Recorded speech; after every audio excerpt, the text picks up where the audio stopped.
तो मित्रों, अगला प्रश्न है, किसी वस्तु का अंकित मूल्य 500 रुपये है। दुकानदार उस सामान पर 5% की छूट देता है, फिर भी 25% का लाभ कमाता है। वस्तु का लागत मूल्य क्या है? मित्रों, इस सवाल में क्या है कि मान लीजिए कोई सामान जिस पर कंपनी द्वारा एक MRP अंकित की गई थी, पर दुकानदार क्या करता है, उस MRP को जो कंपनी ने लगाई थी उसको हटाकर अपनी तरफ से एक मूल्य लिख देता है जो कि अंकित मूल्य 500 रुपये है।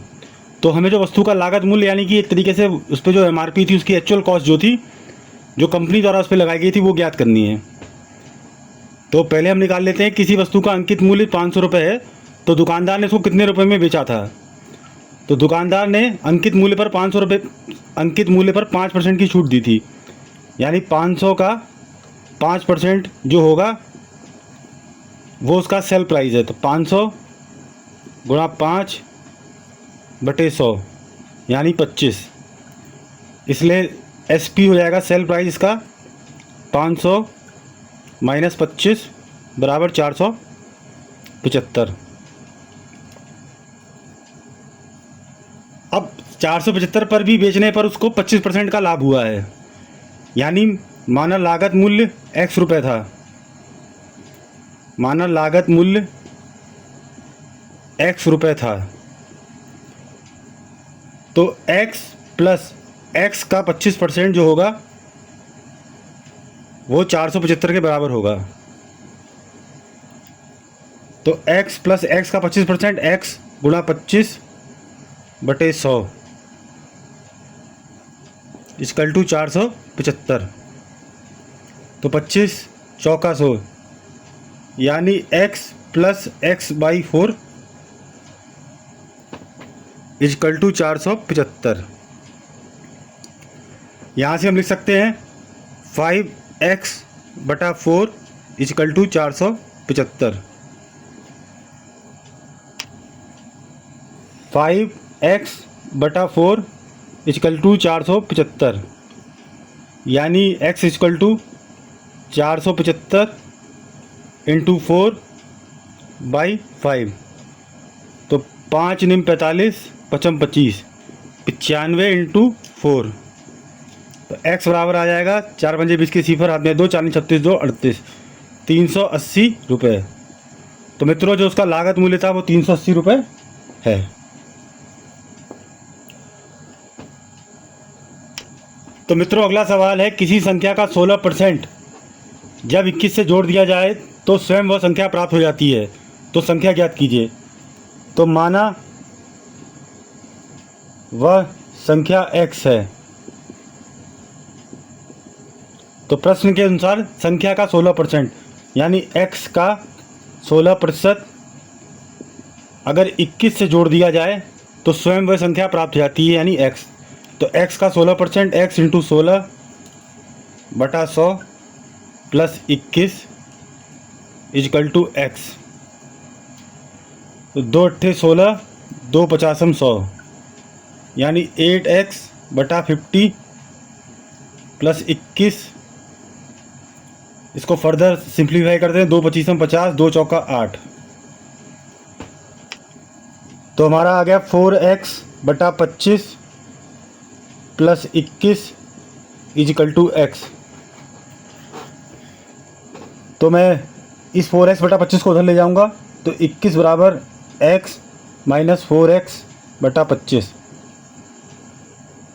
25 मेरा एलसीएम हो जाएगा, तो 25x माइनस 4x यानी हो जाएगा 21x/25 इक्वल टू 21। इसलिए x बराबर हो जाएगा 21 गुणा 25/21, यानी 25 इज माई आंसर। आइए इसको एक बार क्रॉस चेक कर लेते हैं। क्रॉस चेक करने के लिए, क्योंकि हमें संख्या प्राप्त हो गई है वो 25 है, तो 25 का 16%, 25 का 16% प्लस 21, ये हमें 25 आ जाना चाहिए। तो चेक कर लेते हैं। 16 पंजे 80 के सिफर, हाथ में 8, 16 दूनी 32 8 40 प्लस 100 प्लस 21, तो 100 चौक 400, 21 और 4 25। तो इससे सिद्ध हुआ कि हमारी संख्या 25 ही थी।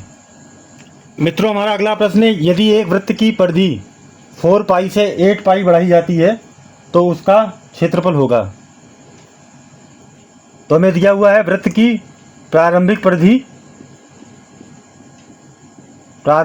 परिधि जो कि दी गई है 4 पाई। अब हम जानते हैं वृत्त की परिधि का फार्मूला होता है 2 पाई आर। तो 2 पाई आर हमें गिवन है 4 पाई। यहाँ से हम आर ज्ञात कर लेंगे 4 पाई अपॉन 2 पाई, जो कि हमारा आ गया 2।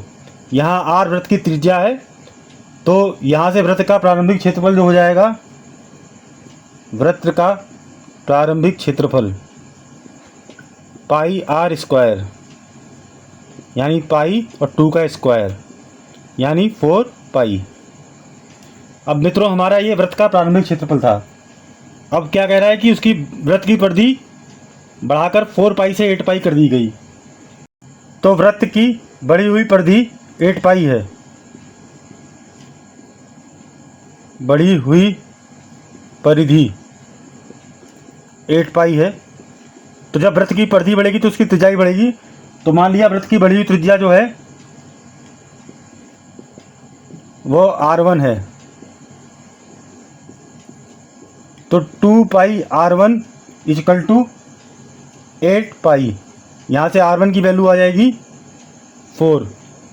तो वृत्त का बढ़ा हुआ क्षेत्रफल हो जाएगा पाई R1 स्क्वायर, बढ़ा हुआ क्षेत्रफल पाई R1 स्क्वायर, जो कि हो जाएगा पाई इंटू R1 स्क्वायर, मतलब 4 चौक 16, यानी बढ़ा हुआ क्षेत्रफल है 16 पाई और हमारा प्रारंभिक क्षेत्रफल था 4 पाई। तो इस 16 पाई को मैं लिख सकता हूँ 4 इंटू 4 पाई, यानी जो बढ़ा हुआ क्षेत्रफल है वो प्रारंभिक क्षेत्रफल का 4 गुना है। अर्थात वृत्त का जो बढ़ा हुआ क्षेत्रफल होगा वो 4 गुना हो जाएगा। तो 4 गुना इज माई फाइनल आंसर। तो मित्रों, अगला सवाल है, यदि 3 plus root 7 oblique 3 minus 4 root 7 equal to c plus d root 7, तो सी प्लस डी का मान क्या होगा? तो यहाँ पहले 3 plus root 7 upon 3 minus 4 root 7। अब मैं क्या करूँगा, 3 प्लस 4 रूट 7 से ऊपर नीचे गुणा कर दूँगा। 3 प्लस 4 रूट 7 से ऊपर नीचे गुणा, ये हमारा आ जाएगा। 3 प्लस रूट 7 को 3 प्लस 4 रूट 7 से गुणा करते हैं तो 3 3 9, 3 चौक 12 रूट 7 प्लस रूट 7 गुणा होगा तो 3 रूट 7 प्लस रूट 7, 4 रूट 7 से गुणा होगा तो 4 और इंटू रूट 7 गुणा रूट 7 7 हो जाएगा। तो 4 इंटू 7 28। और मेरा नीचे क्या होगा, a minus b a plus b, यानी a square minus b square. तो 3 का स्क्वायर माइनस 4 रूट 7 का स्क्वायर। इसको मैं सकता हूँ 9 प्लस 28 37 प्लस 12 और 3 15 रूट 7। और नीचे मेरा आ जाएगा 3 का स्क्वायर 9, 4 का स्क्वायर 16 और रूट 7 का स्क्वायर 7। तो 16 इंटू 7 होता है हमारा 112। तो ये हमारा हो जाएगा 37 प्लस 15 रूट 7 और नीचे आ जाएगा 103। ये हमारा माइनस का 103 आएगा, 9 माइनस 112 है ना।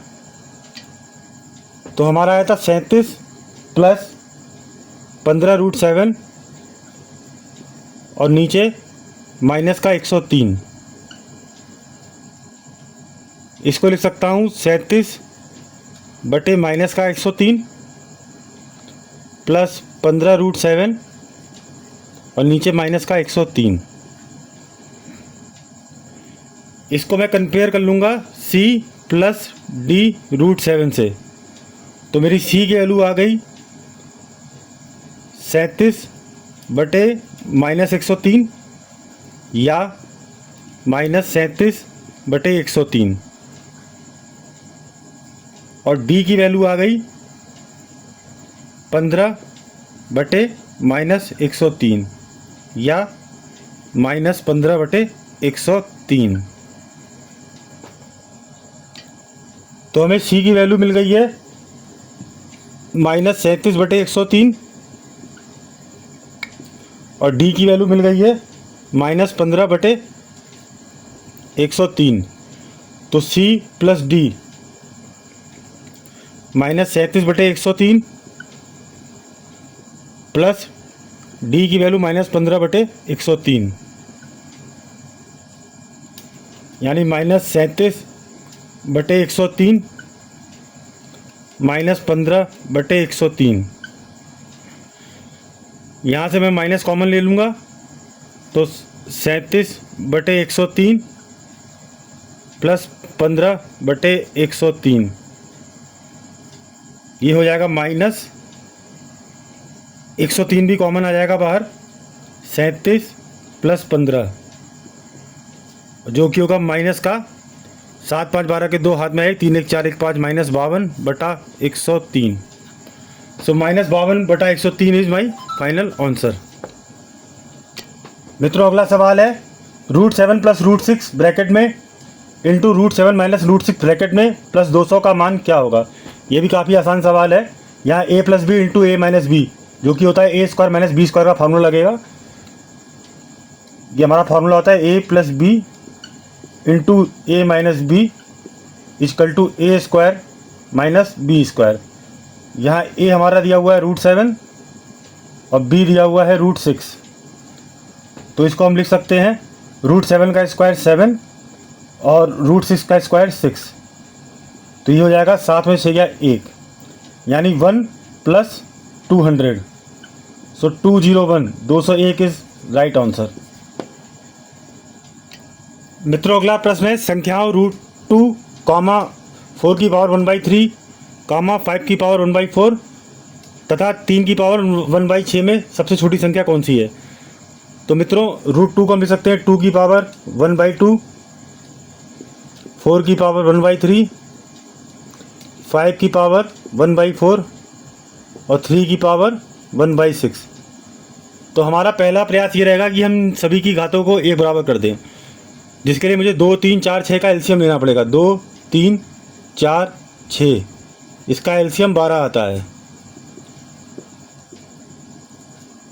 तो अब इन सभी घातों में 12 लाने के लिए क्या करना पड़ेगा। जैसे मान लीजिए 2 की पावर 1/2 है, तो इस 2 को अगर मैं 6 से गुणा कर दूंगा ऊपर नीचे तो नीचे 12 आ जाएगा। तो ये हो जाएगा 2 की पावर 1/2, 6 से ऊपर नीचे गुणा करने पर 2 की पावर 6/12, या ऐसे लिख सकता हूँ 2 की पावर 6 और 1/12।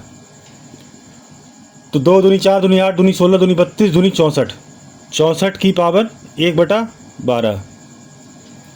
ऐसे ही 4 की पावर 1/3 है, यानी यहाँ हमें 4 से ऊपर नीचे गुणा करना पड़ेगा। तो 4 की पावर 4/12 या फिर 4 की पावर 4 की पावर 1/12। तो यहाँ 4 की पावर 4 होगी, 4 चौक 16 चौका 64, 64 चौका 256, तो 256 की पावर 1/12। इसी तरीके से 5 की पावर 1/4 है, यहाँ मुझे 3 से ऊपर नीचे मल्टीप्लाई करना पड़ेगा। तो 5 की पावर 3/12 या फिर 5 क्यूब की पावर 1/12। तो हो जाएगा 55 25 पंजे 125 की पावर 1/12।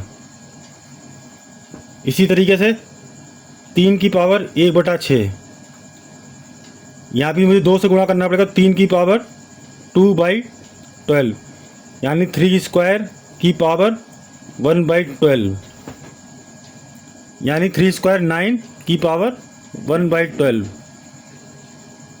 अब मित्रों सभी घातें एक समान हो गई हैं। यहाँ पर हम देख सकते हैं कि 9 की पावर 1/12 सबसे छोटा होगा, इसलिए सही उत्तर है हमारा 3 की पावर 1/6 सबसे छोटी संख्या है।